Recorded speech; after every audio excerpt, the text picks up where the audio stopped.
All right, our next question sent to CornyDriveThru. Is labeled the last one? Is that what you just said? That wasn't what I said. Are you insisting on it being the last one? It's such beautiful weather outside as I'm looking over my shoulder, but I don't want to insist around your program. 2 more questions. All right. Because it is my program. This next one was sent on Twitter using the hashtag CornyDriveThru from Big Oos Sapgood. I believe he has submitted questions in the past. What do you guys think of former WWE wrestler that was released a few months back talking about a meeting she had with Vince? Not for nothing, if this is true then, I guess she shot herself in the foot, and he attached a quote here. It is... I'm hoping the quote will help clarify and bring into focus what the fuck this is going on about. One of the recently released wrestlers, Peyton Royce, I guess she has a podcast of her own now, and the headline is, recalls terrible meeting with Vince McMahon and believes it led to her release. So here's the quote, Jim. Okay. This is when you were drafted to SmackDown, and I decided to put on my big girl panties and talk to Vince. I had it in my head what I wanted to say, but he brushed it off very quickly, and I went, crap. I had an idea that I wanted to present, and he wanted to discuss other ideas, but I didn't have other ideas. This is what I wanted to talk about and put my time and effort into. Vince says, what do you do for fun? Me being me, the introvert and the homebody that I am, I had to let him know that I like to sit on the couch with my dogs and watch TV. He just stared at me and said, okay, what's your plans? In my head, I'm just like, make something up. And I couldn't make anything up. Nothing was coming out. I'm not a liar. I feel like he could have seen right through that. I basically said to him, I'm sorry, I'm boring, and I just like to be home on my off days. I didn't contribute much during that, unfortunately, and that's probably why I lost the job.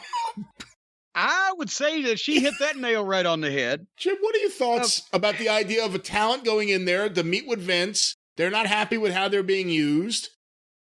Take it from there. What happens? Well, first of all, the thing is, JR's favorite phrase is something you can hang your hat on. Some factoid or piece of information or trait or habit or hobby or whatever, something you can hang your hat on about this person. That's what we're going to market and say. And Vince always loves that shit. That's why he sits down and talks with everybody about everything but wrestling. And that's how people get bad gimmicks, like poor Bill Irwin became the Goon because he used to play hockey because he was from Minnesota or whatever. But that's how a lot of that comes up. And we've told the story recently, Mick Foley was able to take Mason the Mutilator and become Mankind because he can think quick on his feet and still give Vince what he wanted, which was something in Vince's mind you can hang your hat on about this person. So when she went in there with one idea that he kind of brushed off and she had nothing as a backup and she's got no answers, and she comes out and tells him that he knew that I was a guy that liked to sit around on the couch, but I'm such a goddamn weird personality for good, bad, or indifferent that there was always something to me. Cornette's entertaining, right, pal? Whatever. But if you go up and you just say to Vince, well, I just like to sit around on the couch and pet my dog, the eye roll I can see right now. Even if that's true, he wants something. So I can honestly see Vince sitting there going, give me something. What do you like? What do you do? Something about you. He was getting nothing. And he probably thought, I don't know what we can do with her.